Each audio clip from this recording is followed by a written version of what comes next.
या देशाच्या जनतेनं, या महाराष्ट्रानं, या उत्तर प्रदेशनं मोदींच्या हिंदुत्वाचा पराभव केला, कारण ते नकली आणि ढोंगी हिंदुत्व होतं.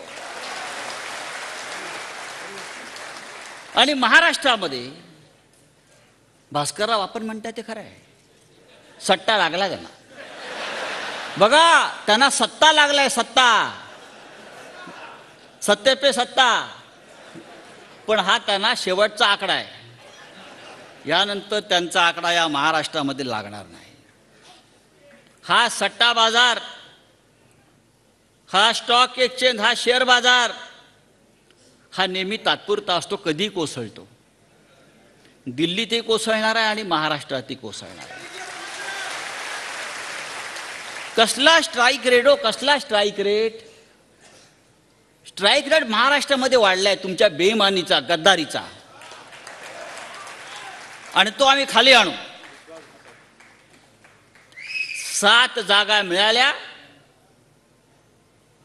त्यातली अमोल कीर्तीकरांची जागा आपण जिंकलेली जागा आहे, ती आपण पुन्हा जिंकू.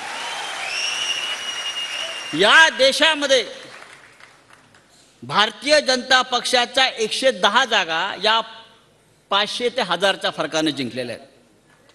500 ते 1000, 110 जागा 500 ते 1000, म्हणजे तो विजय मला मानता येणार नाही. जसा अमोल कीर्तीकरांचा विजय चोरला, तसे हे 110 विजय त्यांनी चोरले. नाही तर भारतीय जनता पक्ष हा 120लाच अडकलेला आहे.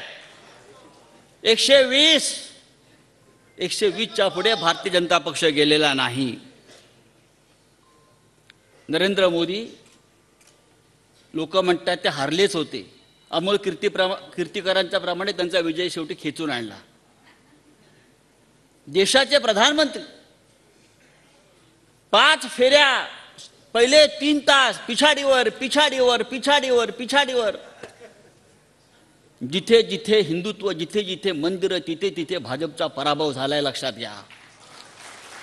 वाराणसीमध्ये हरता हरता वाचले, अयोध्येमध्ये हरले, रामटेकला हरले, रामेश्वरमला हरले, चित्रकूटला हरले, सती राणीला हरले, नाशिकला पंचवटीला हरले.